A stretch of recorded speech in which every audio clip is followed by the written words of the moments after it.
TV channel. It is great to be here as we are back live with some UFC 4, the UFC 292 pay-per-view. We have a huge card ahead of us. I will say we've got a massive one, and we're kicking things off, folks, in the featherweight division. As the featherweight champion, once again, Renato Moicano, the champ who's 10-4, takes on rank number 1, the 8-5 challenger, Ricardo Lamas. This fight happens right now. This kicks off what is going to be an epic show. For those of you who don't know, UFC 5 was just announced for September. I am very excited for that. Eventually, I will be doing a UFC 5 wish list episode. I'd like to get out this week. I might do it next week. I don't know just yet. Tomorrow we're going to have another stream of WWE 2K23. I'm back. My account is back and rolling. I'm just happy to have it. I'm just really excited for what for what UFC 5 has to offer. I'm really hoping we have an expanded roster than we do now. And, you know, maybe that's me being a little bit selfish, but maybe a little greedy. Because, I mean, there's tons of fighters on the roster for sure. But in terms of... My hair's a mess, my God. But in terms of...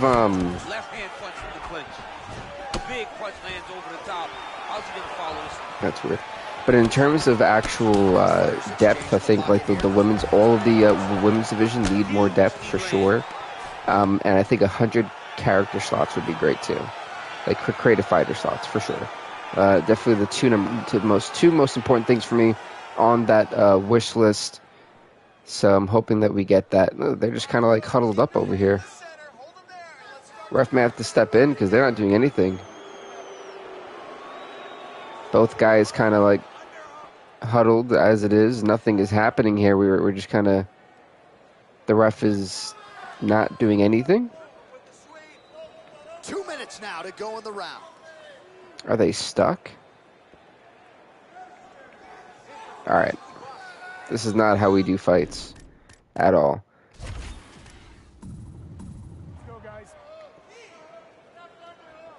Did I not like pick a... Is it? I think it's actually stuck. There should be good net. Why is it not?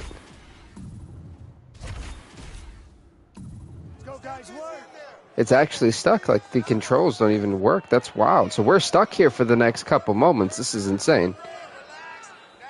The game is actually glitched in the corner. That's wild. Well, they can't work if they're... Yeah, that's actually nuts. Wow, that's a horrible way to start off our pay-per-view. I already know what's going to be probably worst match of the show. Yeah, there is not much that for us to... I try to control the guys, and that didn't even work, so... Yikes.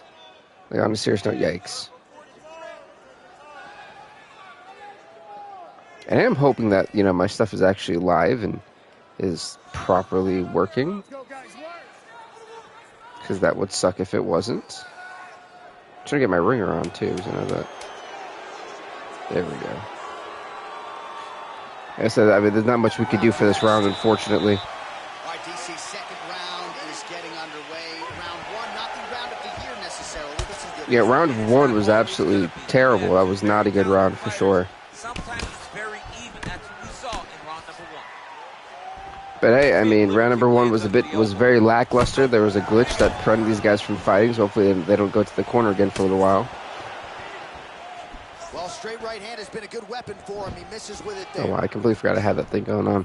It's like, man, what is that one this? No. Leg kick for good measure. So doing a really good job with that weapon here tonight. And if you're trying to... I like what Moicano's doing. He's trying to really take the fight to Ricardo Lamas. And so far with the strikes we've seen total 25 for Lamas, 25 for Moicano, 16 for Lamas. If the key to success for Renato Moicano here is going to be, can he keep distance and can he keep his volume at a steady pace? Ricardo Lamas is a guy who really will just over. Whoa! What a nice guillotine! That was a beautiful guillotine. Wait a minute, the counter! He's going for the Von Flue. The amount of times we have seen someone win a title or win a fight because the Von Flue has been insane. This is literally doomsday for Renato Moicano. If he cannot get out of this, folks, we can seek a new champion in round number 2. Is it over for Renato Moicano? Really remarkable to watch. All right, full guard now, DC. Wow. The guy on top, he needs to build posture or just go to the next position, start shoving that deep through, trying to get the half guard, which in turn will lead to more. All right, so now in this interesting position, now these guys, both guys are on the stand-up. You need to be anticipating.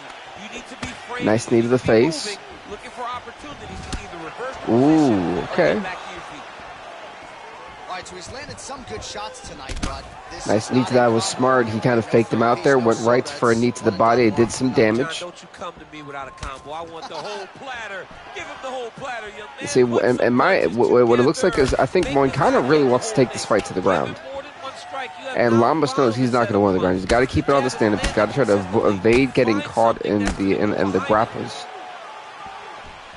And then the clutches, I should say, of Renato Moicano. You see, he's constantly trying to reach for him. He really wants to take this fight to the ground. He's trying to make him steady stand so he can have some good damage. The guy kicked him in the kidneys down.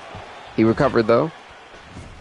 I mean, look at the commitment. He's got to be careful with those body shots. Taking a lot of them this round. Nice elbow to the face.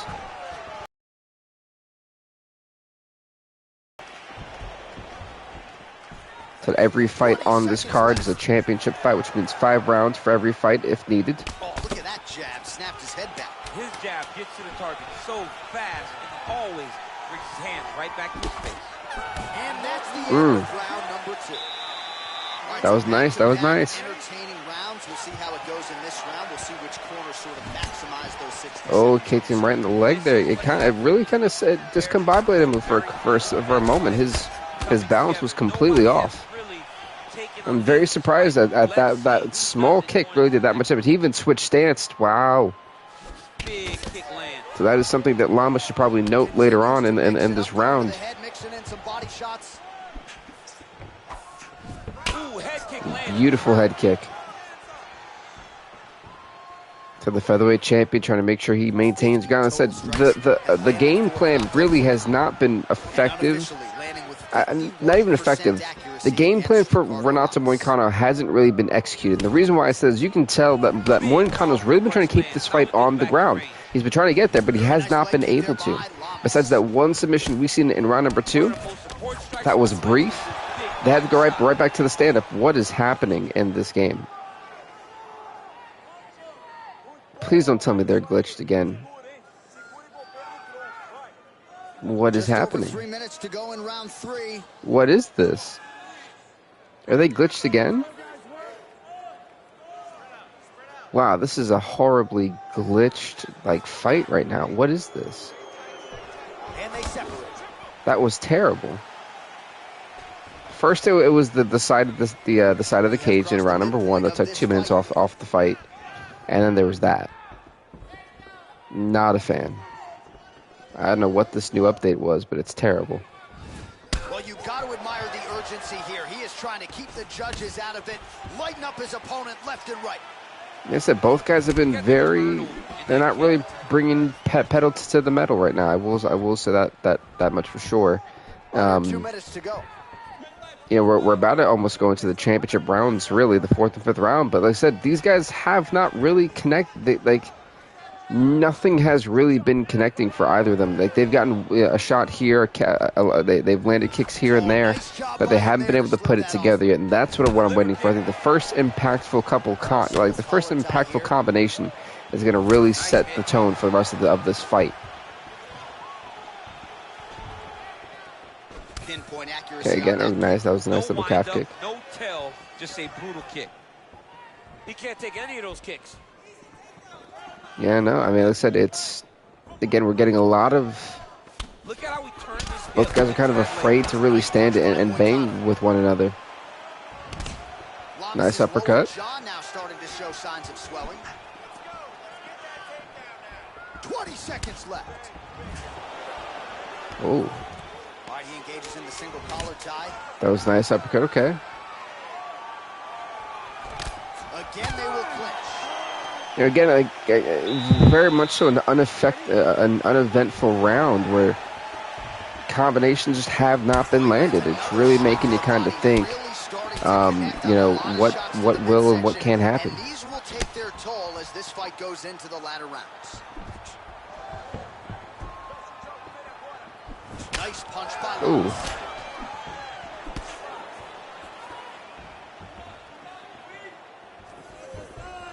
And he landed the right hand there.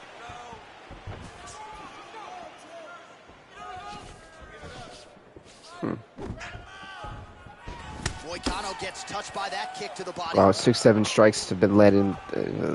There's not much to really say on a fight like this. Both guys just really afraid to really fight one another. That's really what it seems like. And I normally don't try to like diss the fights, but nothing has really been working. You don't have to worry about this guy. He hasn't really showed any signs of slowing down tonight.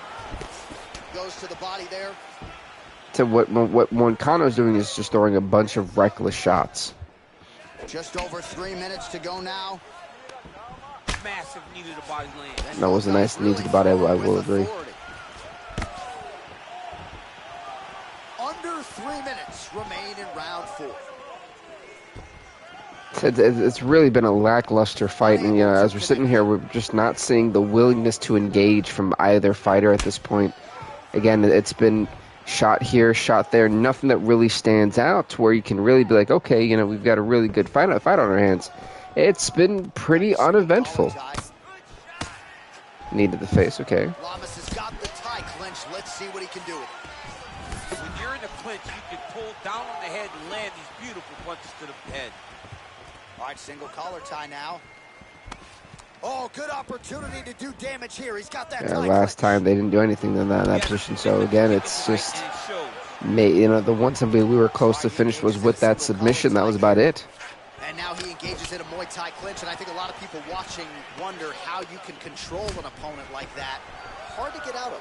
It's very difficult to get out of. Look and notice how tight his nice knee to the body, okay. As he's maneuvering and moving his opponent into positions where he can get off the strikes.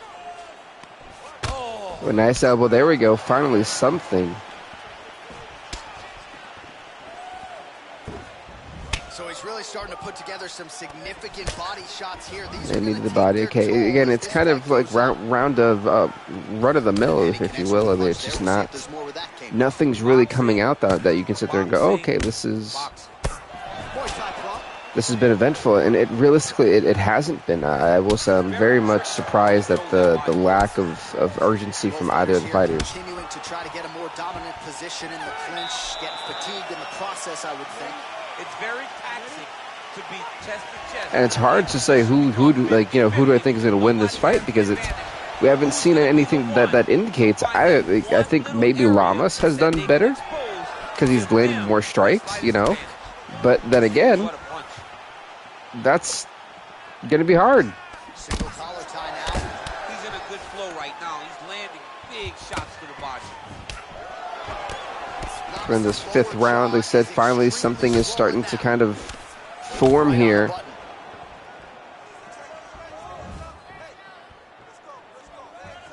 101 total strikes landed from Moicano, 71 for Lamas, a 30 punch, a 30 you know, shot differential. Gets the single collar tie.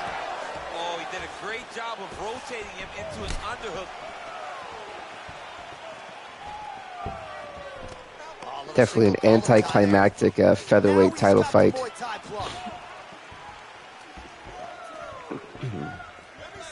This has shades of that Anderson Silva fight when he was just toying with his opponent. I can't tell if Moicano's doing that or not. There's just been a lack of urgency on, like I said, there's been a lack of urgency on either side. And it's really bad that it's so critical at this point that you really, it's hard to really tell if either of these guys should be champion at this point. It's hard to tell this is a championship fight. Oh, single collar tie here.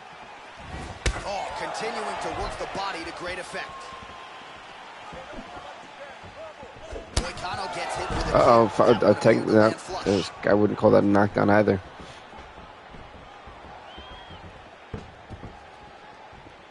again, it's just, you know, luckily at this point, I think everyone's, including myself, is waiting for the next fight to happen. This has been one of the worst fights I think we've ever seen on this channel's history. I mean, and that's saying something because we've had 82 other episodes in this, 50 in UFC 2 and about like 30 in UFC 3. So for it to be this, these fighters should be ashamed of the performance that they've put on. It's definitely, and normally I don't rag on fights like this, but you know, in a return, this is arguably one of the worst openers we've ever had for a pay-per-view, let alone a fight night. I mean, even Underground, even, where fighters have like losing records, and this really feels like this is an amateur fight. That's something that you'd find like the LFA or something. That's just not. Muay Thai clinch, a lot of elbows and knees could be coming from here. We'll see how he chooses to attack. Yeah, it's a very dangerous position, but an advantageous one for the offensive fighter. Watch for the defensive guy to try to break this immediately.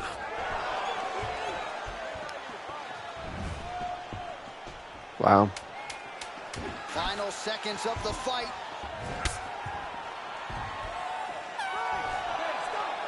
Thankfully, it's over. This is one of the worst fights we've ever had.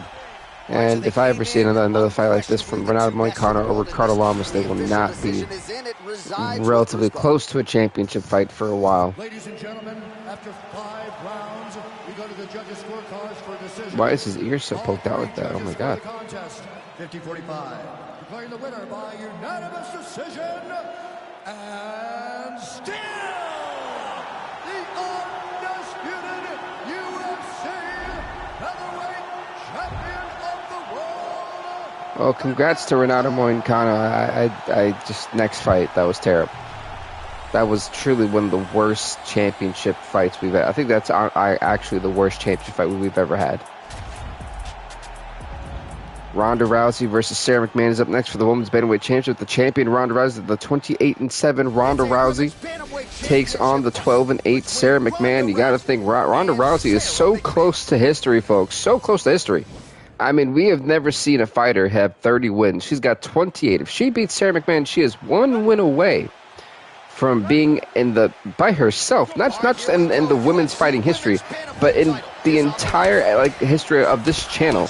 We have never had a mixed martial arts fighter with 30 wins. Can you imagine if Ronda Rousey can walk away at 29, and if she were to beat Sarah McMahon here tonight? That would be absolutely incredible. That would be phenomenal. It would be something we have never ever seen before.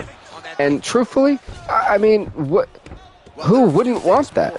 You know, 30 wins is just monumental, and I can't even imagine if what that would mean for Ronda Rousey. Like, what would be next? Does she stay champion? Does she retire? I mean, after 30 wins, what else is there to do? So, you know, realistically, I think everyone is waiting to see if Ronda Rousey can really pull that out. And she got a submission here. Look, she may be trying to go for this armbar. Ronda Rousey could be inching 1 step closer to history. The armbar has been applied. It is not looking good for Sarah McMahon. The armbar has been applied. Is Sarah McMahon going to be history? Sarah McMahon is going to be forced to tap out in round number 1. Ronda Rousey retains the Women's Bantamweight Championship, win number 29 in her career. She is 1 step closer, ladies and gentlemen. Ronda Rousey retains the Women's Bantamweight Championship right here tonight. And convincing and dominating faction, the baddest woman on the planet, does it one more time. Wow. Ronda Rousey, everybody. Seriously. Wow. 54 seconds of the very first round. Declaring the winner by tap out due to an armbar. And still the undisputed Congrats to Ronda Rousey, for real.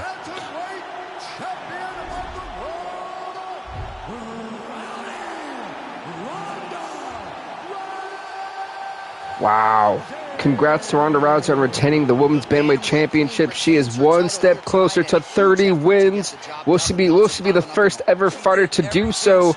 We can now call her the 29 win woman. I mean, hell, 29 wins, folks. Let's go to the next fight of the night. Ronda Rousey does it again, this time in the O2. Alright, so, next up is going to be another rematch. One that I cannot wait for. It's going to be the men's flyweight division as the 7-3 champion Askar Askarov takes on ranked number 1 Jussier Formiga, the 10-8 fighter, the challenger for his flyweight title. Here we go. The flyweights are up next in the men's flyweight division.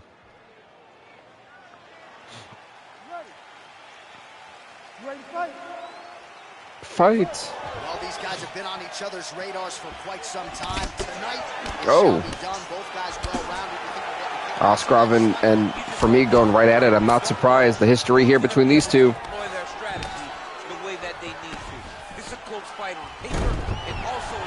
Well, he got the guillotine. He got the guillotine. I didn't even see it. That was a beautiful guillotine catch here. I mean, that was absolutely incredible. I did not see that happening from Askar Askarov that quickly. I mean, he's got the Von Flu. The Von Flu has put so many fighters away. This is not a good place to be if you're a Jussier Formiga. You know, normally Formiga is more of that, is a jiu-jitsu specialist. He normally is able to get out of these situations. I expect him to this time. This is not good to be in right now. And Formiga just narrowly slips out of that. I'm just got to update some rankings and stuff. My goodness. So we just did. What is up to that second person come in? Welcome to the show. We've seen, like I said, we've seen Renato Moncano defeat Ricardo Lamas, which is pretty darn good. So we go to Lamas here. We'll give him the L. And then we've seen Ronda Rousey do what she does best. I mean, like I said, that thing was over before it started. Realistically, I would like to move that just a little bit. There we go. That is so much better. Quality there. Quality camera.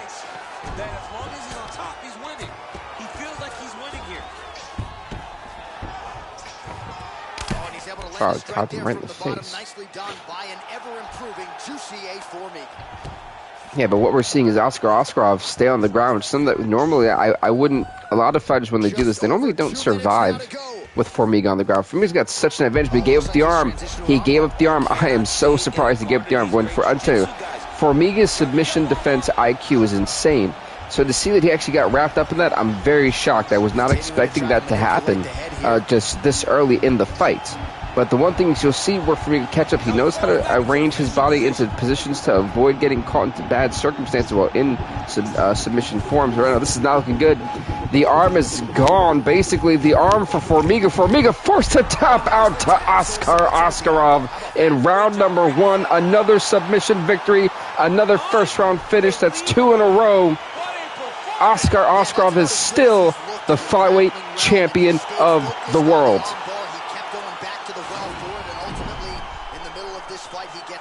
Wow.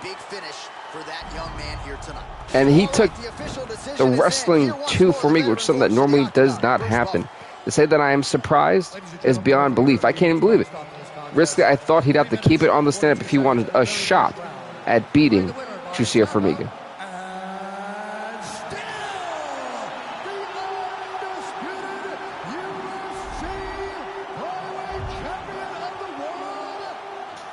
Askar Askarov. So how about that effort out of the undisputed UFC flyweight champion? He defends the belt successfully by way of submission here tonight. And what a moment there in the corner as they celebrate this latest victory. It is going to take a monumental effort to dethrone this champion at 125 pounds. Anyway, so look at that. 3 championship defenses back to back to back. We love to see it. And next up is going to be the welterweight championship fight. The 2-0 Shavkat Rakhmonov takes on ranked number 1 former two-time champ Kevin Lee, the 1911 Kevin Lee. So, what's up, JC, man? How are you?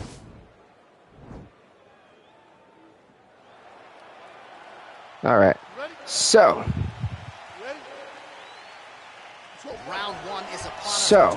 Shavkat Rakhmonov, the champ, in the black trunks. Kevin Lee, the former, let's say, two-time champion, 2 division champion in a row. What's up, JC, man? How are you? Coming at rank number 1, he's back. He took very little time off, if anything, realistically. And he's back. Actually, I think he just returned to the UFC in real life, too, which is really cool as well. Whoa, whoa, down with Rakhmonov. What? I'm excited for Russo to defend the belt. Yeah, I'm looking forward to it. Anthony Pettis is going to be a tough challenge for him, truthfully. I cannot wait for that one. Anthony Pettis thinks he's going to give him some difficulties, but was he 6-0?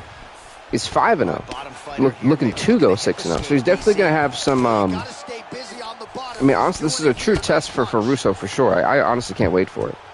I was looking forward to. I'm looking forward to the main event that sees Jack Hermansson take on Yoel Romero. Yeah, he just turned. He got choked out cold like in an oh. Damn. It was that quickly. The grappling aspect of the fight. There's a song there, right? Know when to hold him, know when to fold him. Yep, absolutely. That's what. Didn't he just? Wasn't he just on like a massive win streak too? And then he just got back and lost that. I don't understand that, dude. A lot of top pressure being applied here. He literally was like, yeah, he got dropped really nice and then put into a choke. Who was he going against? I was it was the fight night, right? Like the last fight night. He is not staying in one place on the ground. He no way. He just over 2 minutes to go. Wow. See that it's weird. It's like Kevin Lee's like that guy, you know, has got lots of potential, and then you hear something like that, and you're like, we're not. We're not. And that guy wasn't even ranked, right? You can tell he's been in a gi at some point in his life with the way that he moves. It's like surprising when you hear he's like, you know, like I don't know. I've always had high expectations for him. He's a scary Russian on like a 17 fight win. Okay. So they kind of threw him. So they kind of threw Kevin Lee to the wolves and was like, all right, you know, this is going to be good. That's kind of messed up. I'm not going to lie. Like, that's hella messed up from their perspective. He's going to push the arm to the side, get his head against the mat. Now watch as he goes to the finish. Watch his chest go to the mat. He goes flat. And this might just be a matter of time. Just hear from me. There you go. Oh my God, this choke is. Oh, I don't know. I think Rakhmonov's going to get it. Oh, I don't know. I think Kevin Lee's about to become the champ again. Kevin Lee to choke out Shavak Rakhmonov. And there it is. He's done. He's done. Right. I mean, how do you not admire the focus of this young fighter? You could tell he was looking for that submission much earlier in the round, but he didn't want to rush it. He stayed patient, let the setup do its thing, and ultimately the submission materializes organically late in the round. High-level stuff out of that young fighter here tonight. Right, Shavak Rakhmonov with the victory. I mean, not Shavak Rakhmonov. Kevin Lee with the victory. Jesus. I was like updating the records here. I'm like, At 4 minutes, 43 seconds of the very first round. Declaring the winner by tap out. Rakhmonov's first loss too. He had only one fight outside of UFC against Diego Santos. Wow.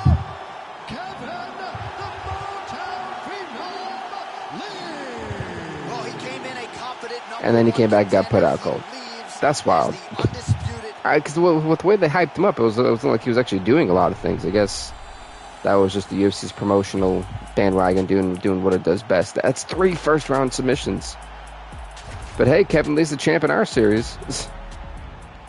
So what does that make him? He's like a... Dang, he's a 7-time champ. Kevin Lee's a 7-time champ in our series. That's wild. And he's 20-11 now. That's wild. 7-time champ. That's lightweight. That's 5 lightweight championship victories.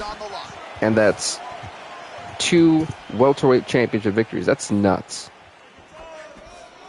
I don't think anyone's done what Kevin Lee's done so far in this series, like history.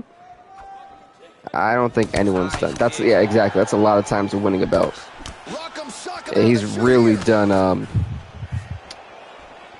Well, she's so confident in her defense and her ability to wow. shots, and now you see why. I didn't realize like it was that many. You just that allows her to be so effective defensively. Ironically, that was the first title change of like the night. Go figure. But hey, at least Shavak Rakhmonov can say he was a champion one time. He's 2-1 now, and he'll go back to being like, you know, kind of floundering in like the ranking contentions. I said I think Rakhmonov and Lemos were the only two fighters that were left from when I did that specific fight night, that pay-per-view. I don't know. So Rakhmonov went down, which that means Divashvili and Lemos so far are the only two left from when we had those guys debut and fight for titles. Other than that, it'll be kind of like resetting essentially, which would be wild if Lemos and Divashvili wind up losing. 4 finishes within a minute. No. We only had 3. We only had 3. That was 3 back-to-back because the first fight was an absolute disaster. That was one of the worst fights I think I've ever seen. The featherweight title fight was just terrible. Between Moicano and Lamas, yeah, that was terrible. So she goes to the No, I mean UFC 90. Oh, dang, was there? Done that over and over again. Every time she throws it, it's landed. But those are always kind of like the best. I always like the fights that kind of end quickly. Stuffs the takedown, no problem. Let's see, hold on, let me put that over there. Rahmanov with a loss. I'm like trying to update everything. I guess I'll do the rankings, but I got like the records done, which is nice. And we're dealing with the women's flyweight championship. The champion, the 7-4 champ, Erica Fisher, takes on rank number 1, the 11-4 former champion, Caitlin Kukagan. This is going to be a nice fight. Honestly, Erica Fisher, Robbie Lawler knocked out Nico Price in like 30 seconds and then retired. It was emotional. Damn. Well, I'm happy for Robbie Lawler. Robbie Lawler has been fighting for what feels like millenniums. So it's nice to see Robbie Lawler. Like, Robbie Lawler will definitely be in the Hall of Fame. I definitely can see Robbie Lawler being in the UFC Hall of Fame next year if he isn't already. If they didn't already put him in there this year. But no, definitely Hall of Fame worthy career for sure. Like Robbie Lawler is in the early, not like the early, but I guess the middle days. It was one of the first times UFC actually did a retirement fight. Retirement, right? Well, I mean, normally with the UFC fights, they try to give them someone who's not like too crazy, especially if they're older, or if they're trying to build a star, they'll try to like get that kid to fight the guy who's about to retire, which normally happens. So, I mean. Yeah, Well, I mean, yeah, it is what it is. Her 1 is very good, but you're not even getting a 1-2.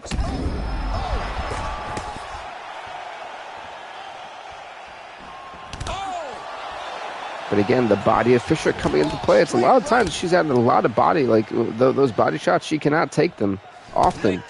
He's in the Hall of Fame with his fight against Rory McDonald. Yeah, that was a hell of a fight. And Rory McDonald was an absolute nut job. Like, that was a hell of a fight. But I don't mean for like just a fight. I mean for like career-wise. I mean, how many people can say they've had the success that Robbie Lawler's had, though? That fight got inducted this year. Oh, dang. I do like the fact that they actually have like Hall of Fame fights. UFC 5 to have was like those Hall of Fame fights, like that right there. Rory McDonald, Robbie Lawler, those type of fights. Yeah, I mean, actually, he should. There's like no way that he shouldn't. I'm all here for it. I support that type of decision. And who was the third? Oh, the right hand is there for. I don't remember who the third person was. I hate when I can't remember that stuff. I'm trying to think, who was it? Do you know who, JC? Do you know who the third one was? Did you see that UFC 5 will get fully announced in September? Wait, so it's not. Wait, so UFC 5 is not going to be announced. Wait, so I thought it was coming out in. I thought it was coming out in September.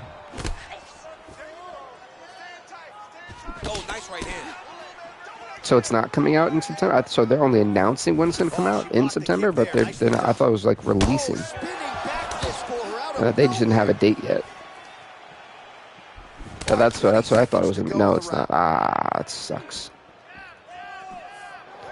So I wonder if they're like that. I wonder if they're going to do it. I think they're. Oh my goodness. Break it. What is up, Lord Samurai Roland? How's it going, man? Saved by the bell. That marks the end of the round, and we'll see if she can recover from getting stunned by that huge shot. So if it's not coming out in, they'll be releasing a trailer in September, most likely. That sucks. Because what I was hoping was that it was releasing in September, and that like next month we were going to get the trailer and the announced date and things like that. So I think the actual game will come out in November. But that would be a bad decision for them. That would be a really bad decision for EA, because in November they're coming out with, you got to think, FIFA comes out in October. If NBA Live is supposed to make their return, it's either going to come out in August or September. If they're going to do what's been rumored, which is a new fight night for boxing, where is that going to... You can't drop two different fighting games. You just can't drop at the same time. You're gonna conflict with sales.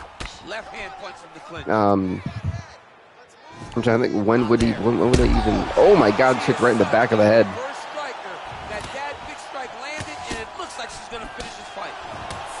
The Fight Night game won't be this year. Okay, so it's a neck. Okay.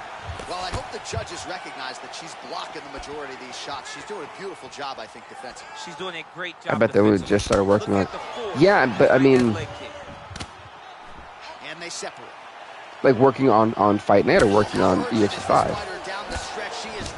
Because you got to think too, they're probably going to release a new Battlefield soon, because the original one was a flop, and that normally drops in November, right before Call of Duty drops their game. UFC 5 is about right. Okay. Beautiful leg kick throw.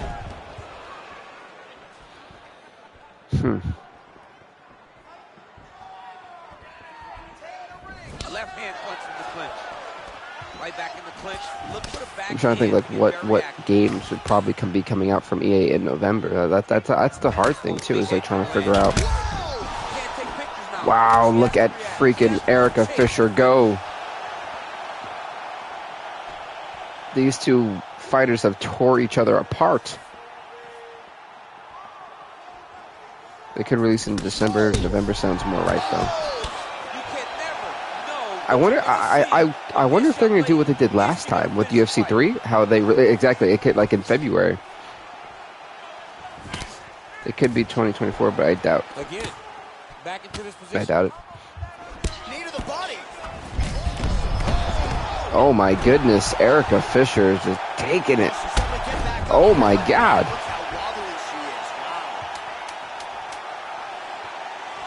This is one hell of a fight. Oh, she chopped her again. This crowd is on their feet for this women's flyweight bout. Erica Fisher, Caitlin Kagan have thrown bombs in this fight. I wouldn't hate that. I mean, I would... I don't know how I would feel about that, you know? Because it just... I feel like the weight would be too much. Well, how impressive is this young woman? High volume of strikes in the previous round and picking up exactly where she left off here and not really showing any signs of just making a game. I said, if they can have the free range that, like, this was the closest that UFC 4 was the closest to UFC 2 for me. UFC 2 was incredibly fun. It was not as like, you know, things weren't decided by animations necessarily, and I felt like the animation blending was just so much smoother than any game. 4 came close to that free, like, the fluidity of fighting that 2 had. One of the biggest, and I'm gonna make a video about that too, but one of the biggest things I'd like to see, UFC 2 is very fun, but it's very arcadey. But I think that's what made it good. You know, like, and maybe it's because I don't like the whole simulation, which just isn't what I like. Okay, so you want something that's more realistic, but then again, when they tried that with 3, it felt so clunky, you know? And then that's something, how do you really perfect the realism of mixed martial arts? Because there's so many different animations, there's so many different things that fighters can choose to do, that you can't necessarily make that as realistic as possible. That spinning back fist dropped Erica Fisher.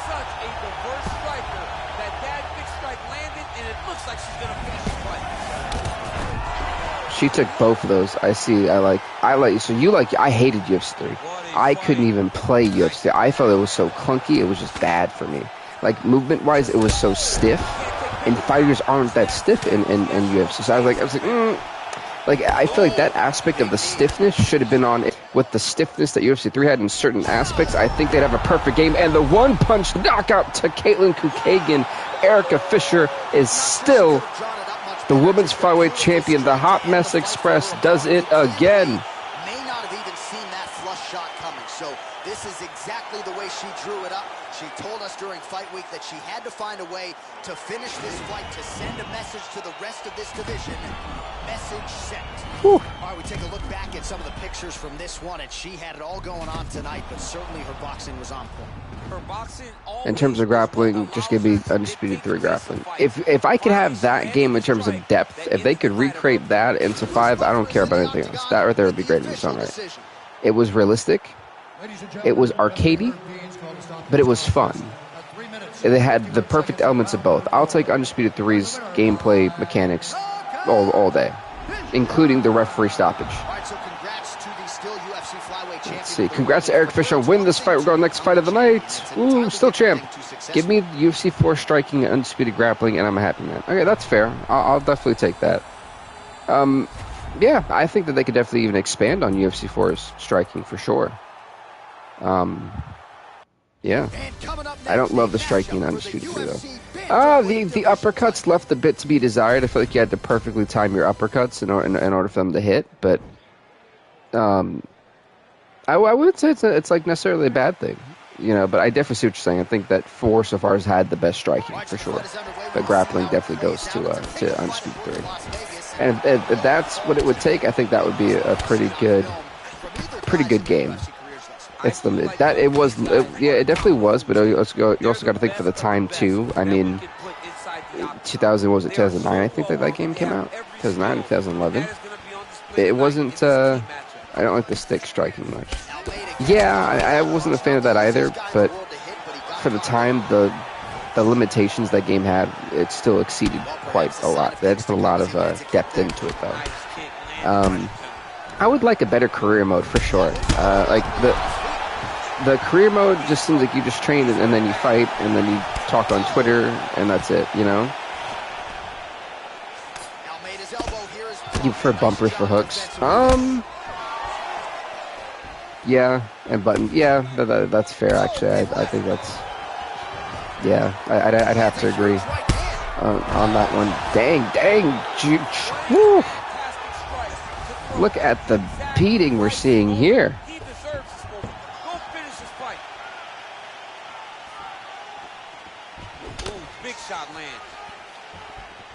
I'm actually trying to like update the rankings as we talk.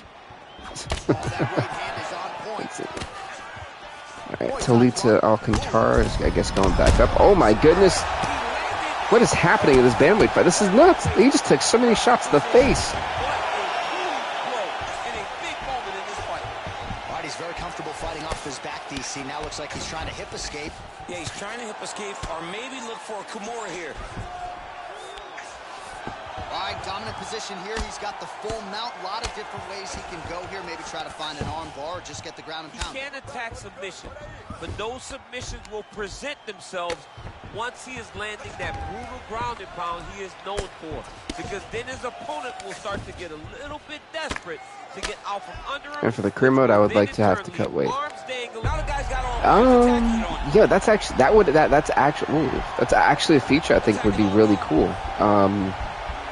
I didn't think about that. It's actually really good freaking. I'm gonna bring that up in the video. I think that would be really, that would add a different. But then how would you go about it? Because like, what would you? They'd have training just feels pointless and tedious. It definitely is tedious. I definitely don't like the way they do it. But look at this. Mirab Divashvili taps out Thomas Almeida to retain the men's bantamweight championship here tonight. Mirab Divashvili.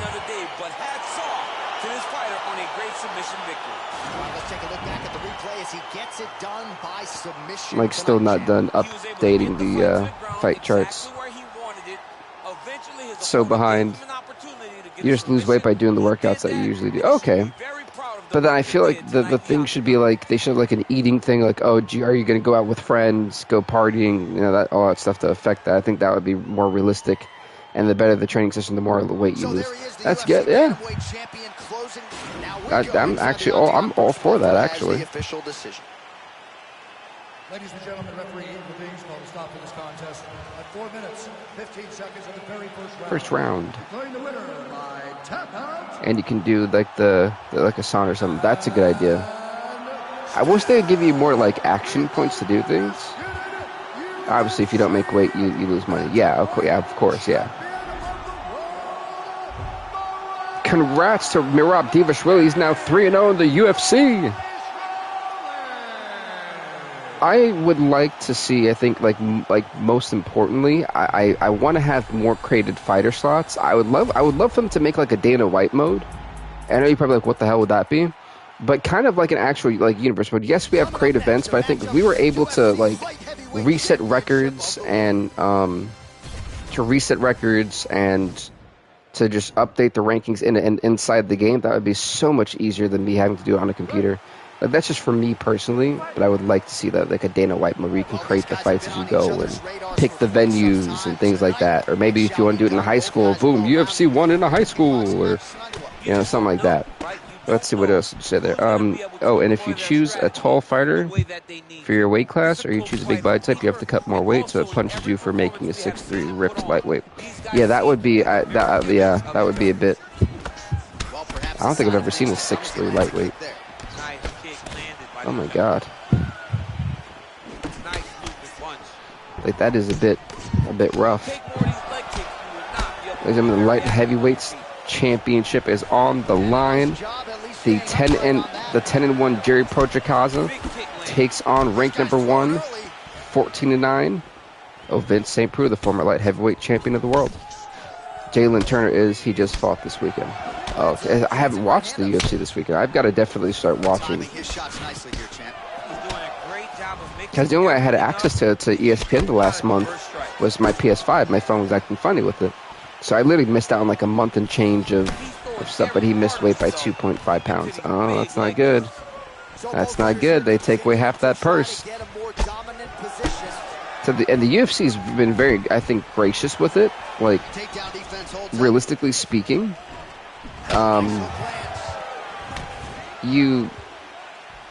before, and I'm pretty sure you've been watching for a while. Before, they used to suspend people for missing weight. Like, they were ruthless. They were really, ruthless with it, and they've gotten, to me personally, I feel like they've gotten nicer with it, which is a good thing, of course. Like, you definitely want to see people fight, or they take you off the card entirely and find like a replacement fighter for you. So they have really, they've really stepped it up in terms of trying to allow guys to at least fight for some type of purse. I'm not gonna lie. Yes, I mean, it's your job to cut the amount of weight, though. I mean, absolutely. I definitely agree with you. If you can't cut weight, that's your fault. No one else's. You signed on the paper to be a certain. Yeah, absolutely. Again, completely agree. But then again, you know how today's world is. There's tons of excuses that are behind everything now. So trying to get like accountability isn't something. And if you didn't make the weight, you didn't do. Yeah. Oh, heck yeah. Yeah. I can't even argue with that. Absolutely. But then again, you know how people are nowadays. The sensitive levels are through the roof. Through the roof. I'm still trying to like update things while fights are happening. Oh no.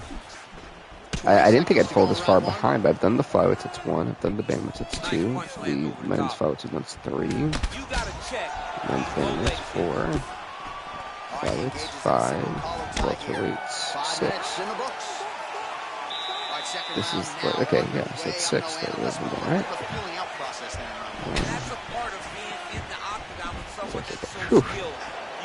Whew. Okay. So I've done the records at least. Now the rankings.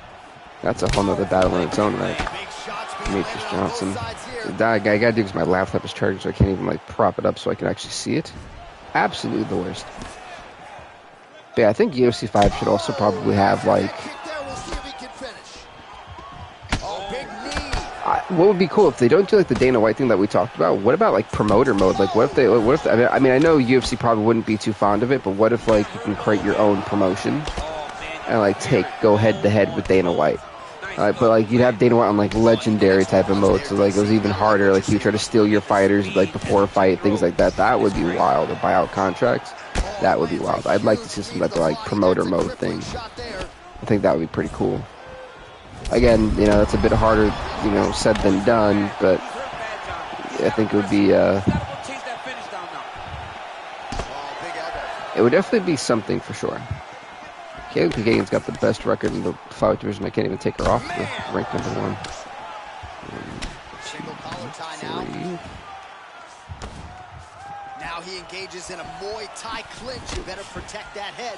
I was looking at where Thomas Romero was in my ranking chart. I'm like, where did the dude go? He just like disappeared. But I found him. It's good.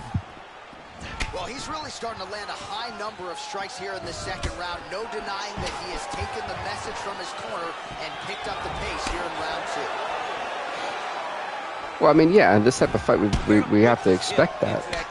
As for Projikaz has been champion for so long, I'm looking forward to the main event. I really cannot wait for the main event. Jack Hermansson takes on Yoel Romero. And anytime we have seen a Yoel Romero fight, I don't know about you, but I have not been, you know, I have not been unentertained. I have always been entertained by the Yoel Romero fights that he's had in this series, and since UFC 2, really. So I cannot wait to see what that fight is. This is arguably the toughest test in Jack Hermansson's title reign so far. As a middleweight champion, he's going to have a lot to do. If EA didn't make the UFC games, what company would you rather have make the UFC games? I would never want 2K to make a UFC game. I'm sorry. That's first and foremost. Definitely never 2K. They have enough problems with their own games as it is. And if you don't believe me, check out WWE 2K23. It's still a misfire, in my opinion at least. So definitely not 2K. I know that THQ really doesn't make video games anymore, but they are still like making wrestling games. They just made AEW Fight Forever. So I would probably go with THQ. Because, you know, they've had the history with Undisputed 3, so like, you know, that could be a great thing. I think like THQ probably like the only game developer that I think I'd feel remotely comfortable with. The AEW game was kind of bad. From what I've heard, everyone kind of likes it. You know, it's more like from what I've heard though, that the actual gameplay was fine but no features. See, I didn't know about that part. From what I have heard, it's meant to be kind of like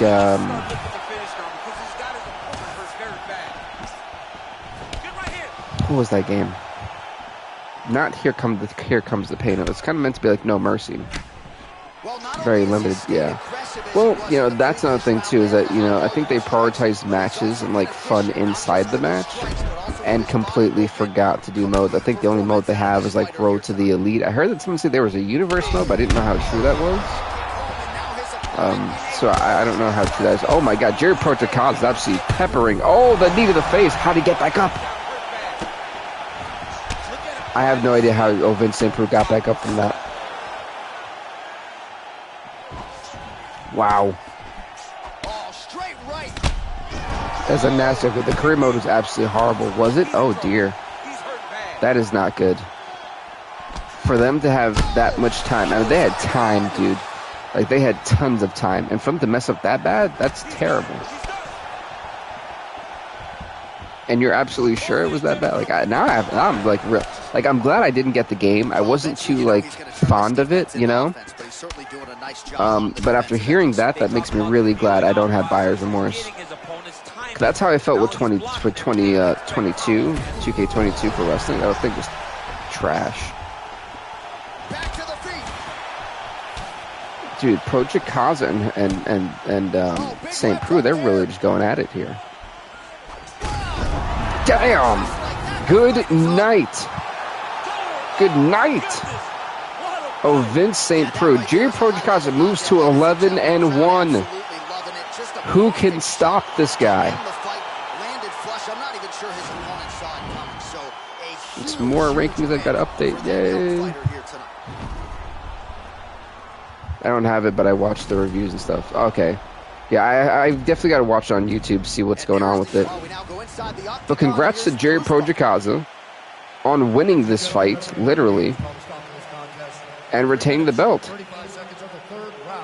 So far, we have only had one title change, and that was in the welterweight division.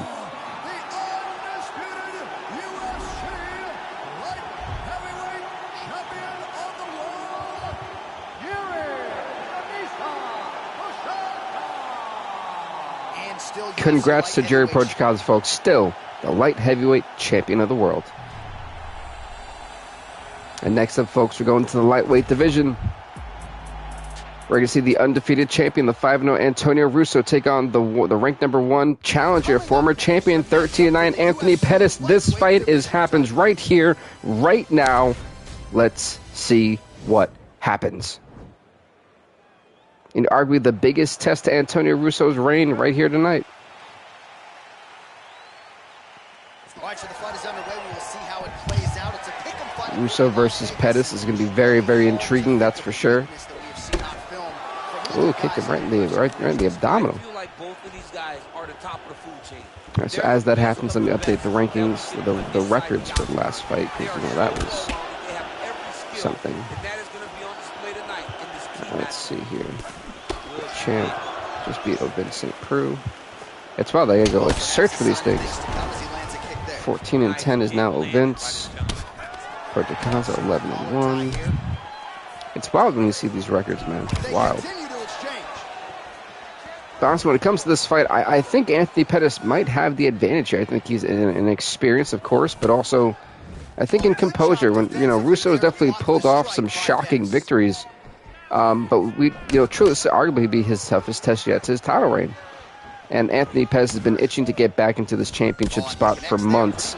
So for him to be back, he's going to want to make take advantage of it. Let's see, the lightweights are up over here. 3 minutes. Cool, we're up here now. Russo, Pettis, there we go. We're going to be at the lightweights.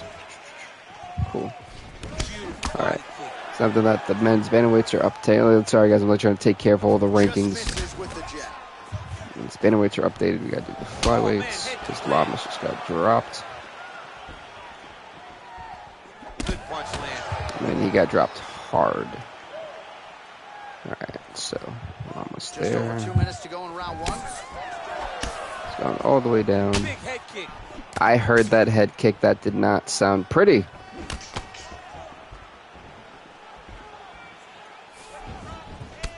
I'm really hoping we do have an expanded roster coming up, man. I feel like we are in desperate need of that. Like, for sure. Back to the left. And down went Pettis. That shot absolutely rocked him.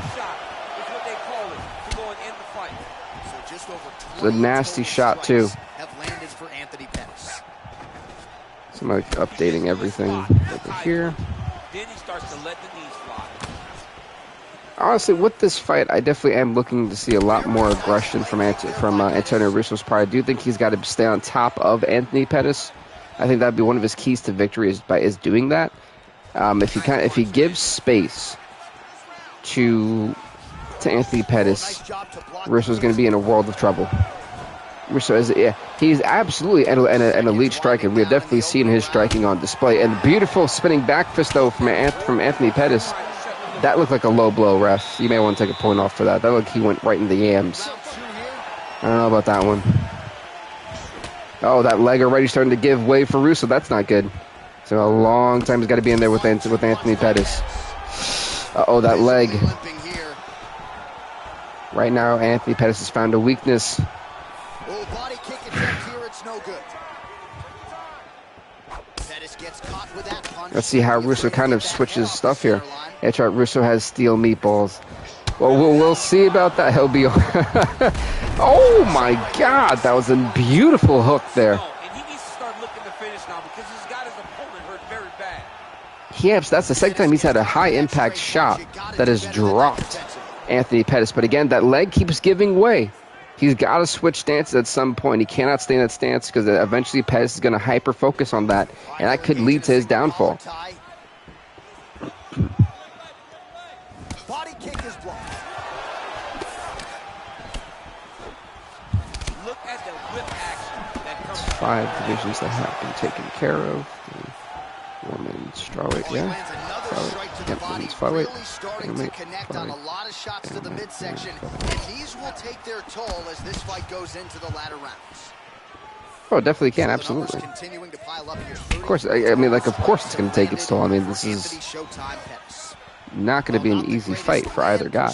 Necessarily 37% the accuracy thus far against Anthony Pettis.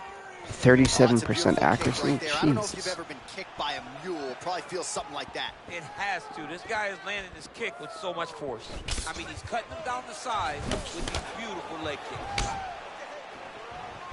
Gilbert Burns, move him up in the welterweight rankings because this is the only real division that got kind of like messed up. But honestly, so far so good. I feel for both these fighters, man. It's been very impressive. You see how Russo's trying to kick with that left leg out to look on the left side, the one that's for the far left. That left leg is now he's got to do because his lead leg is not maybe giving way shortly. Yet that lead leg, it's definitely going to give way eventually. Great counter striking by Russo. I absolutely agree. There's been a lot of good counter striking. I would say both fighters have been very defensive, but their counter offense has been phenomenal. The problem is that how long is that lead leg for Russo going to give? How much more pain can it take? That's going to be the thing. And we're going to see that if this fight goes to round number 3, round number 4 and 5, we're going to see just how much that leg can handle. 30 seconds to go. And that's the real, question mark, I think, in all of this is how much damage can that leg take? So that once we have that answer, it's going to open up a lot of possibilities. 10 minutes in the books. We've got to get Shabbat Rakhmonov on here. Yep. Of this championship fight. I just realized on the update that they just recently did, Khalil Roundtree was added, and I was like, oh, cool, because I didn't even know that they were still adding fighters. I wish they did like DLCs, and I know people would hate that, but I would buy them. I would actually buy the DLCs just for the small fact that, like, we have had so many, like, what would you call it? We have had so many. They just added new ones too. I got to go check the divisions again because I didn't realize that they had made they put new fighters in. One after Khalil. Okay, so I got to check all of them just in case I missed any. I'm pretty sure I probably missed some in the last like 3 or 4 months.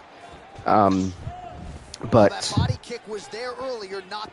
I would like DLCs, especially during the summertime when Dana White's Contender Series is going on. And I know people are like, oh, why would you want to buy Contender Series fighters? It's a way for EA to make money, but it's also a way for fans to kind of express that they still care about the game like a year or 2 after the game is out. JDM, Brandon Raval, and Aaron. Yeah, so there's a lot of people I don't have that I have to go make sure I add them to the roster for sure, because I did not know any of those names are in there, because I haven't checked in a while. But like Contender Series fighters are going to be like 3.5-star fighters because they're brand new, I would like that type of stuff. I think another good one would be the Ultimate Fighter, where that could be a free update where the Ultimate Fighter when it gets added to whatever. Like there's things they can do to keep the game fresh and revitalizing it by adding DLCs. I would like to see, but I would pay for Mike Tyson to be in my game. I think Mike Tyson could be in there. They have been kind of flirting with the idea of adding certain boxers in, like they had Tyson Fury and Anthony Joshua. Can we get Roy Jones Jr. and Floyd Mayweather at some point? Things like that. So the idea for DLC expansion, first, I think needs to be a thing. And September is only in a month. Yeah, that's true. I would just wait until UFC 5 comes out.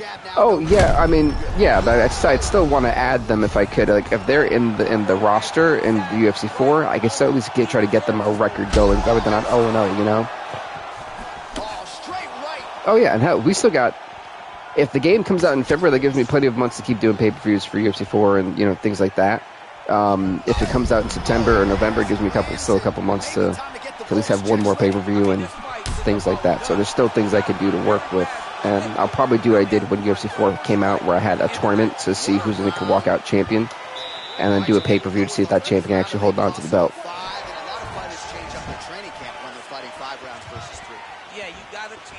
So there's things I can definitely do to make it fresh and innovative and revitalizing going into UFC 5 for sure. We got Rachmanov there. Middleweights haven't happened, but heavyweights have happened.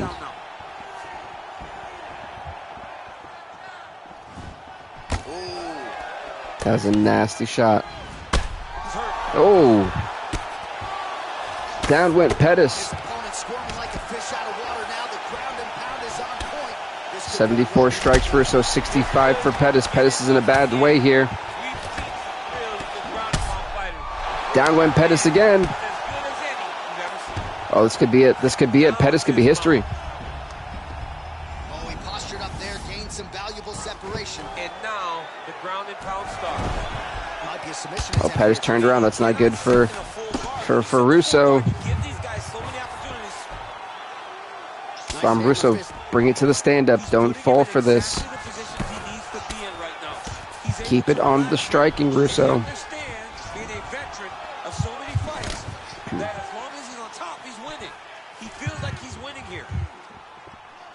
Alright, so heavyweight we haven't done, but that's the light heavyweight done. Middleweight has been there. That's awesome. Okay.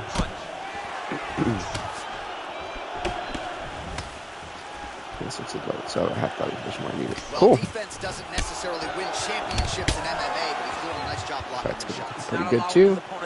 And the records are on point. We love to see it. Yes, there we go. Love that. Okay. Oh, again, that leg. That leg is making me like kind of cringe. I'm telling you. So fighter a little bit stunned, holding on to him now, not doing a ton, just looking to recover. Great punch landed with so much power. Oh, lands another punch there. Not a mean guy. He's just doing the smart thing. Oh, he has to be attacking that gut, John. If he's not, then he's doing his opponent a favor. He didn't like that left hand. He's gotten hurt here. Oh! Back to the feet. Woo. Oh, straight right.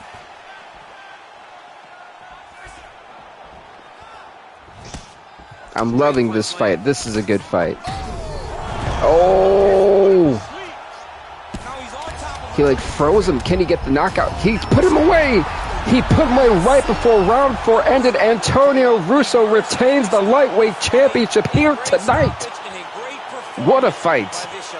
What a fight.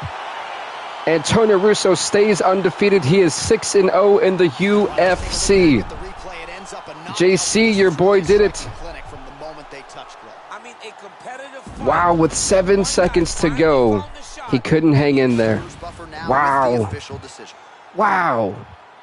Anthony Pettis, 13-10, ladies and gentlemen. Antonio Russo, 6-0.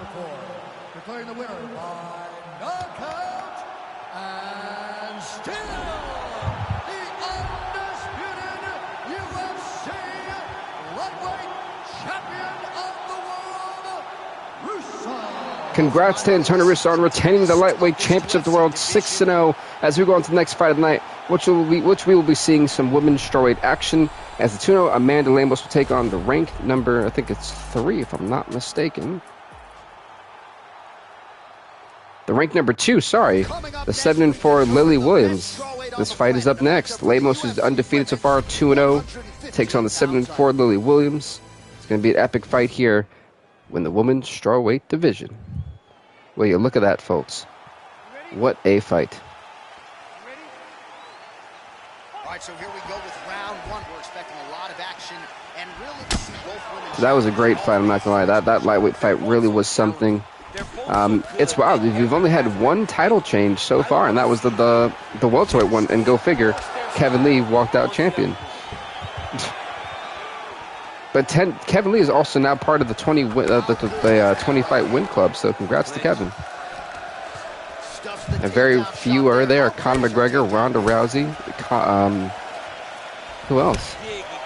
And Aljamain Sterling. And now Kevin Lee joins the group. It's only 4 fighters to ever do so. Like, some guys are close, don't get me wrong, but I wonder why Russo was so dominant. I don't know. I was really thinking that Russo was gonna take his first loss, and he didn't. You know, I'm surprised. But my thing is, eventually, if Islam wins about 2 more fights, Islam's gonna be #1 contender. And if Russo's still the champ by then, Islam is gonna pose a massive difficulty for Antonio Russo if he's still the champion. You know, Islam's on the horizon in our series, so that's going to be a fight that I think everyone's going to have marked on their calendars. That right there will be main event caliber for sure. For sure, that could headline a pay-per-view. Like, I could easily see that being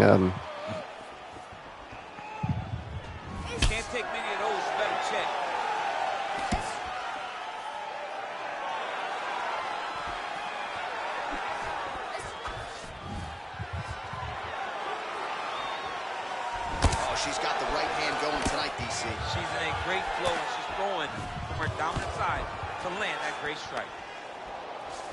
And they separate. I'm like trying to speed text. Well, who is the #1 contender right now in the lightweight? So if when I update it, let's see. Right now, theoretically speaking, the next guy technically in line would be Leonardo Santos. What's up, Tyler, man? How are you? We're back. But yeah, I mean, technically, JC, it would either be Leonardo Santos or Jorge Masvidal.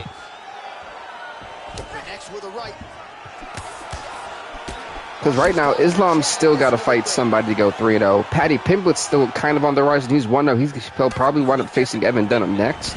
So the lightweight division is going to really change soon because of the next fight nights we got coming up. So I'm not too sure. I would take Masvidal all day, huh? But I don't know. But I'm thinking, let's also not forget, Leonardo Santos is a former lightweight champion. So, just saying, he's on the horizon too. And Tyler, how's the vacation going, man? Where are you vacationing at? And how have you been lately, dude? It's been a while. Easy money. See, you're saying easy money, but I don't know. Every time Jorge Masvidal has technically had what would be a difficult fight for himself, he's walked out champion. He's done it to Pettis. He's done it to Kevin Lee. So I'm just saying, don't sleep on Jorge Masvidal. And you're at Knoxville, Tennessee. Oh, that's what's up. That's very nice job by her to turn those hips. Are you going near Smoky Mountains?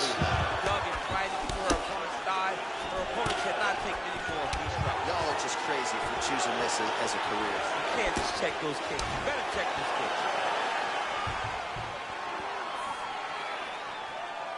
Well, she's landed some good shots, but kind of point fighting a little bit, right? Nothing. All right, cool. Sorry, I had to text somebody.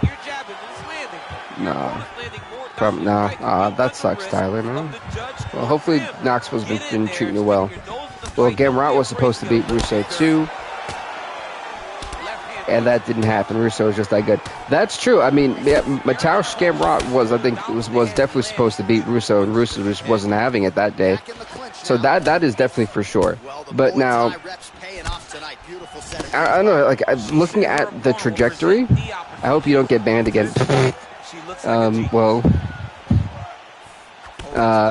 It wasn't even my fault. I just want to let that be out there. It wasn't even my fault. It was my friend's fault that I got banned, and I was so pissed. It actually caused me to get a PC. So I've been playing Destiny 2 on there, and like Skyrim. Like, I actually have like a modded Skyrim. I figured out how to do like Nexus mod stuff, so I've been doing that for a little while. I definitely do want to stream on my PC eventually. Probably Destiny, just because like I've been having a blast with it, and it'd be kind of fun to sit there, chat, play PvP. I feel like I normally don't show you guys my PvP skills, and I'm pretty darn good. I wouldn't sound like I'm great, but I'm pretty good. Like, I definitely should do it for like Overwatch, which also I have on my PC and like things like that, like Apex I used to do. But yeah, I'm pretty good on PvP stuff, so maybe one day I'll show you guys that. And will I do an AEW video game? Definitely not. It's funny, me and JC were just talking about that. Probably won't touch AEW Fight Forever. I'm not like the biggest AEW fan, and if I really wanted to download AEW guys, I could just download it on W2K23. You know, I don't know, I'm just not really feeling the whole... I wasn't a fan of No Mercy, put it that way. So, yeah, I don't know. But now, JC, I'm kind of like... As I'm like doing the rankings now, I've got to like figure out what I'm going to do for the rankings here. Look at Lily Williams. She's in the O2 in her own home. She did it.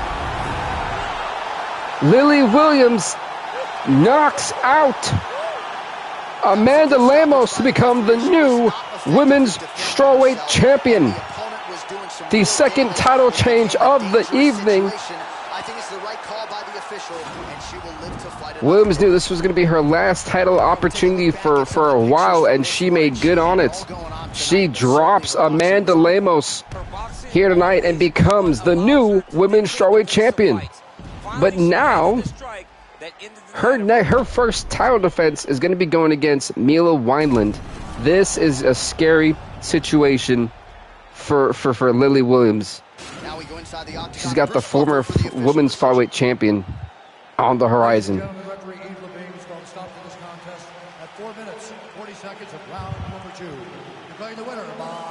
Let's put that copy there. Let's do that. UFC champion of the world. Congrats to Lily Williams on one heck of a fight. She is the new women's strawweight champion. Let's go on to the next fight of the night. It's going to be in the heavyweight division as the heavyweight champion, the 15-5 Curtis Blades, takes on former heavyweight champion of the world, the 15-8 Kenneth Thomas. This fight happens next. And folks, after this fight, we'll be going to the main event for the middleweight title. The champion, the 10-1 Jack Hermansson, takes on the challenger, ranked number 1, former middleweight champion, 16-12 Yoel Romero. That fight is our main event. That fight happens right after this one, so don't go anywhere, folks. Fight. Here we go. Curtis Blades, Kenneth Thomas. This is going to be good. Orange trunks Thomas, the black trunks for the champion. Oh, that leg already starting to give way a little bit. Records, so I've got to do that. I already did Russo and Pettis, which is good. Go way down here for the strawweights. Lemos is now 2-1. Poor Amanda Lemos. So close, but no cigar. And Lily Williams is now a 2-time champ. Look at that, 8-4. So we will be doing WWE 2K23 tomorrow. So look forward to that. Say about the same time as we did this one. I'm pretty sure there's got to be an update that I'll forget to do, so I'll probably have to check that out before I do that tomorrow. Yeah, he's done a fantastic job of understanding the threat of the takedown. He's recognized here, so I just gotta move everything so I don't have to do it later. And they separate. And then Amanda Lemos will actually add to the... His hands look good it was Sting and Darby Allin versus Jericho and Sammy Guevara. Sting jumped off the ladder to Sammy on 2 tables. But just one broke. Oh, that's terrible. Old bird chants go wild. I mean, yeah, but truthfully, at least Sting is, you know, still trying to do stuff at like 64 years old. Or 62. You know? Like, I can't really complain. I can't really complain seeing Sting do all that, because, like, the reality of it is he doesn't have to do that, you know? Like, he could sit there and take a nice payday from AEW, and be like, well, I've done this, I'm staying, you're paying me to be a manager now, so thank you, haha, you know? So I can't really complain as much. Like, to see that he even opted to do that is absolutely insane to me. You don't really stand after you take a head kick like this. That is such tough. Let's see. To even be on his feet right now. So like I said, I can't complain too much. Do I think that match should have been a main event? Probably not.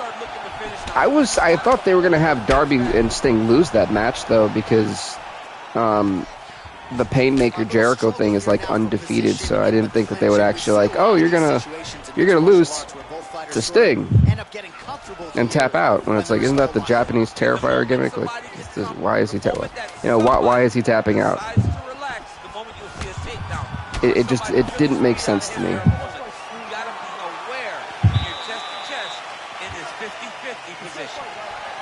But that was like the only issue I think I really had with it, was that. Otherwise it was fine. I think it's crazy I watched him during the TNA days, so I couldn't blame. Yeah, you know. And at that point, Sting was really putting his body through some crazy stuff.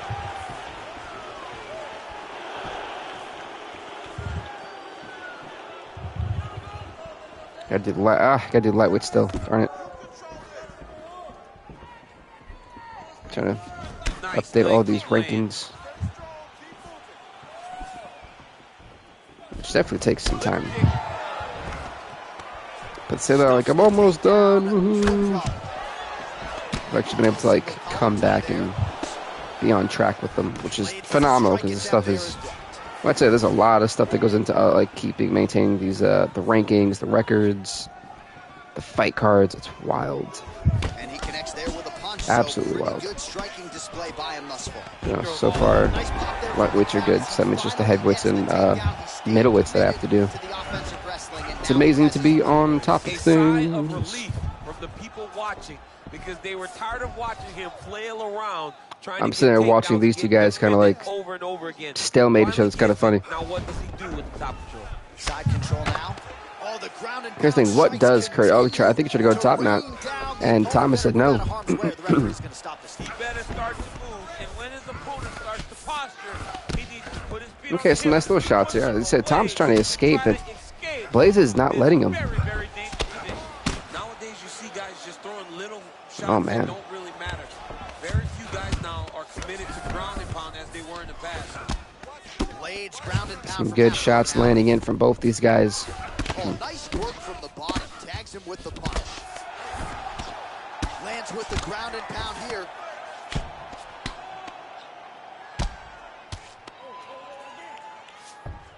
"90 seconds remain in the rest." Well, the ground and pound has been on point tonight. Good work here by Curtis Blades. Pretty good ground and pound by him here. He told us on Thursday he needed to be more effective in these situations. Certainly effective tonight. Many people have gone away from this style of fighting. This man has embraced it, and you are seeing why he's one of the best that we've seen do it in a long time. All right, so he postures up here and now figures to rain down some ground strikes. Okay, look at this Curtis Blades hammering away, but Thomas not really defending at all, which is wild. Well, as usual, suffocating work from the top here by Curtis Blades. Yeah, this is like prototypical Curtis Blades right here. He's going to suffocate you. He's going to basically just punish you from this position. 10 minutes in the books. That was definitely Curtis Blades' round for sure there. Skills in the previous round. His opponent better make some adjustments or Tom's not going to recognize him. You're funny. He's got no actions to change this, because this guy on top is so good with his pressure. He's not even controlling his body with his hand. And that's the detail that everybody's missing.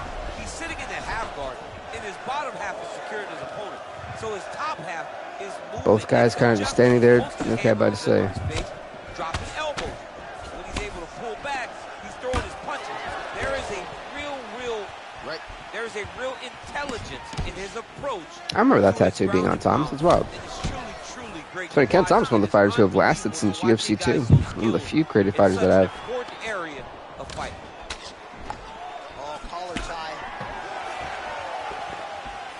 There's no tell on that leg kick. Oh, nice punch there by Blades. So definitely you can tell that Curtis Blades really controlling this fight in every aspect, it looks like, which is wild. Because normally, Kenneth Thomas does not struggle from this type of positioning, which is beyond me to see it happening. Wow, nice, beautiful slam. We'll see if he can get one of his submissions to pop here and there. Oh, man. This ground and pound is good. Probably my favorite striking realm in MMA, and he's as good as it gets. The problem is his opponent is not controlling his posture. He's allowing his opponent to get up, and when he does, he creates this Look at this. to land these beautiful ground and pound combinations. All right, a good ground and pound by him here, certainly staying busy, and not just busy, but effective. You can just throw punches to keep the referee off you. This guy is throwing punches to be effective, to throw damaging strikes. He's doing a fantastic job. All right, he's trying to control posture here. Now trying to hip escape. He's just trying to move out of this position off the bottom. Oh, he's got the ground and pound. Look at this from Curtis Blades. I'm loving the stuff. It's not much to really talk about because it's all the same. Curtis Blades really is just trying to suffocate Kenneth Thomas. That's exactly what we're seeing. Work here, staying busy. Oh, these are some big punches here from the top, DC. He hasn't needed to enter his opponent's guard yet, and he may not have to. Said this crowd not really enjoying this type of fight. You can tell in the O2 they're not too happy with it, but this is Curtis Blades really just trying to dictate and dominate a fight. That's really what it is. All right, he's got side control here, DC. You know, he's got a lot of different submissions in his arsenal once this fight gets to the ground. Oh, well, both fighters pretty comfortable on the ground, DC, but you got to be very careful hanging out here for too long if you're his opponent. Job at least staying upright on that. That's 3 rounds. We're now headed to the championship rounds. All right, here we go. 4th round of a possible 5. And this is the time where fighters are really tested, right? Dig deep, lean on the heart. We'll see who has the upper hand. You feel pretty good in round number 5. Round number 4 is the one that really does test the fighter. It really does test the mettle of the guy inside of the octagon. Inside leg kick. So he's really starting to put together some significant body shots here. These are going to take their toll as this fight goes on. His leg is hurt here. You can see him limping a little bit. Total strikes at 120. That's 60 more strikes than Kenneth Thomas. After sitting here and like I've been on this type. That's why I've been talking to. I've been actually surprised at how Curtis Blades is really dominating. I wouldn't say dominating. Like, well, yeah. I mean, dominating is the actual right word. I'm blown away because I just didn't. When me and the fight committee kind of booked this fight, we thought this fight wouldn't go past 2 rounds. We're at 4. And it's been very one-sided in the terms that it's been a ground and pound game, and it's all been the game that Curtis Blades has wanted to play. So, oh wait, I may be changing the tone, the tone soon. That leg messed up for Blades, and now all of a sudden, Thomas is kind of back in this fight. Oh, but down goes Thomas real quick. Needed the face, okay. Blades wants to go back to the ground. Thomas has got to make sure he doesn't go back down there. That's incoming. Well, not sure if he's lighter on his feet or what it is, but these last couple of rounds, he's been far more aggressive. So both guys got to get some. This is the championship rounds. Reagan shows what the oxygen tank truly has. We only had 1 fight so far go to round number 5, and that was the opener, the featherweight title. All right, he engages in the single collar tie.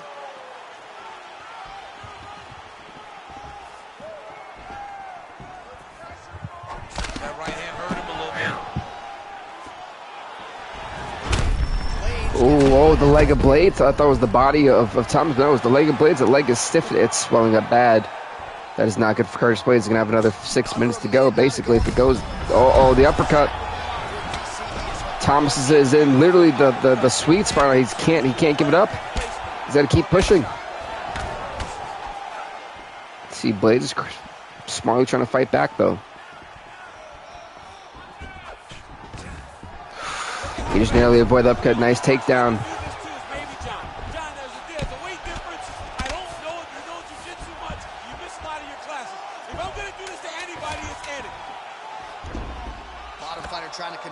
This is smart by Blade, trying to see if he can get some points there.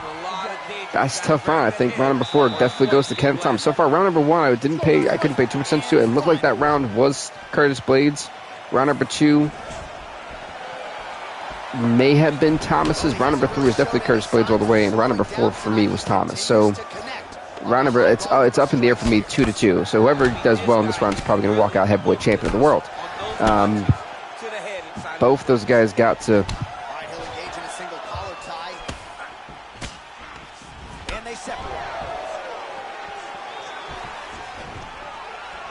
Stuffs the takedown without issue. And now he's got the tie clinch.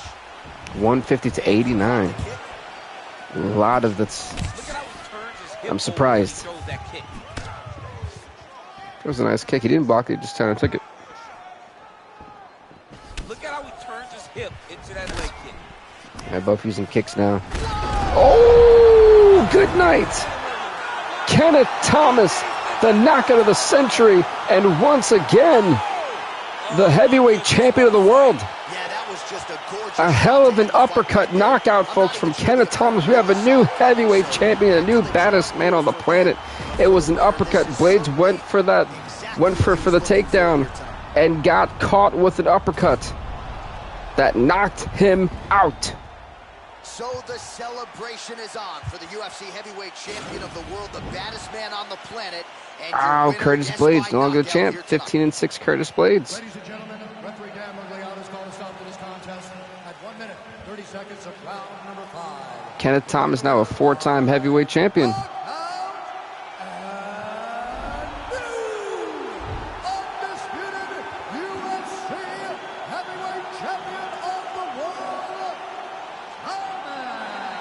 Three new champions so far on the card. Congrats, Kenneth Thomas, becoming the new world heavyweight champion. Anyway, next up, folks, is the main event of the evening for the middleweight championship. The 10-1 Jack Hermansson takes on ranked number 1 former middleweight champion, the 16-12 Yoel Romero. Main event time happens right here, right now. Here we go. The main event has officially begun. It's time. Herb Dean is going to be our official. We get it off. It's officially underway. Round number 1. And Romero already catching Hermansson kind of off guard. Hermansson in the black trunks, Romero in the red. Let's see, Curtis Blades did lose his heavyweight title to Kenneth Thomas. Let's make sure I update that. It's a 16-8. Yep.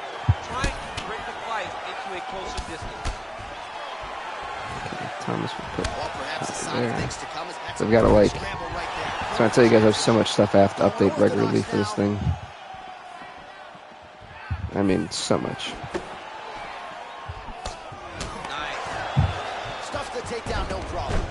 Beautiful. I said this is going to be wrestling at its core for both these guys. I wonder who's the better man. Curtis Blades actually got to go back into the ranking column. It's wild. To work off of his back, DC, where he has been a magician in his UFC career. Romero and Hermansson. Love it. Like literally updating everything from the last fight as we go. Unbelievable position change. Wow, what a transition. Well, you see all the grappling repetitions here. Just beautiful movement, seamless transitions on the ground. Wi-Fi isn't acting bad. Try to get to a half guard at least, at minimum. That would suck. All right, so pretty good damage here with the ground and pound. Nothing superficial about these strikes. They are intending to harm. Oh, yeah, he's landing very accurately, and he's landing to get damage off. Let's see, come on. So I'm very surprised at how this round has went. Hermansson, for the most part, I feel like has had what seems to be complete control. And he's still swinging. You got to intelligently defend, or the referee's nuts. He is still swinging. Which honestly, I think that's what I'm more shocked about. Dude is still going on like it's nothing. Curtis Blades will be up here. And that was a heck of a fight, man. Looks like he may try to hip escape. Working out of side control here. His opponent trying to control posture, but you gotta be careful. There. Sorry, I'm like up. When I tell you guys I'm updating things, like crazy over here. You gotta shrimp. You gotta get up on a hip to try to move your opponent off of you or pull him down. Said Hermansson's still doing a phenomenal job, literally. You gotta be careful though. He's got a lot of submissions off his back. All right, so he's sort of turtled up here. Not great body language. Perhaps he's trying to bait him in a little bit. Well, that round goes to Hermansson regardless. That round is definitely going to Jack Hermansson. Either way you slice it. That was Jack Hermansson's round. Nice straight punch there. Must be nice to have a and the heavyweight rankings have officially been updated. So there you go. Well, he continues to do a nice job here defensively, protecting his head. Well, yeah, look at that. And really frustrating the offensive fighter a little bit. Lesson 1 in boxing, guys. Hands up, and let's go to the middleweights, just in case I need to update that. So, yeah, well, to actually be on top of everything is amazing.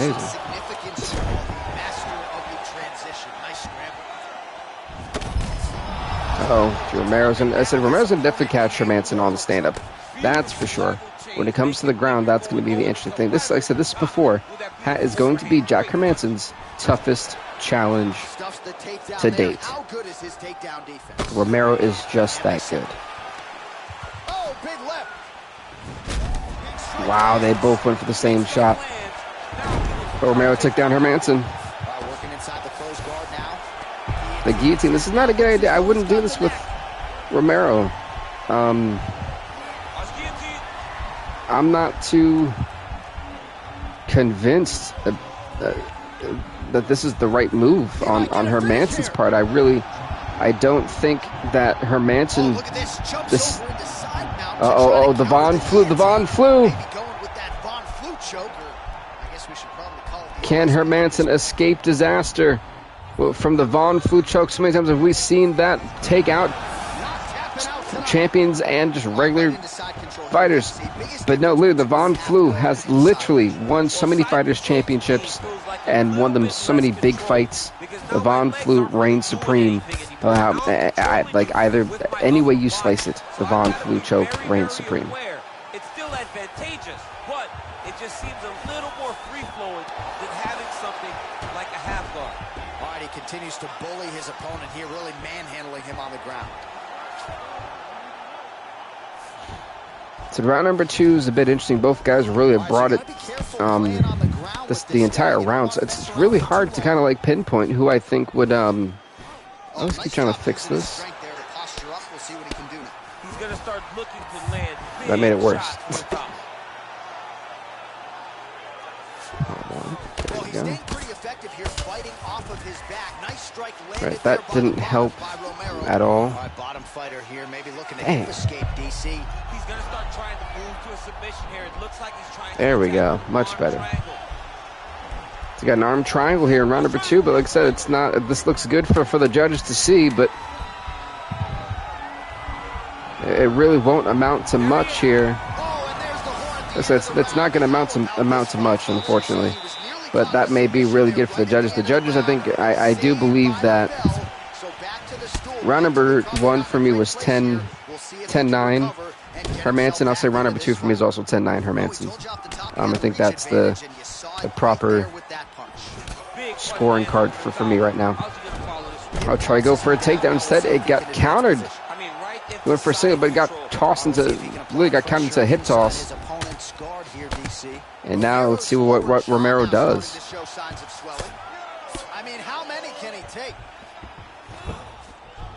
Yeah, Romero is literally one guy you just don't want to mess with. And now the ground and pound starts. All right, so he's got the body locked down here, DC. It's not good for Hermansson now, so he can get out of here.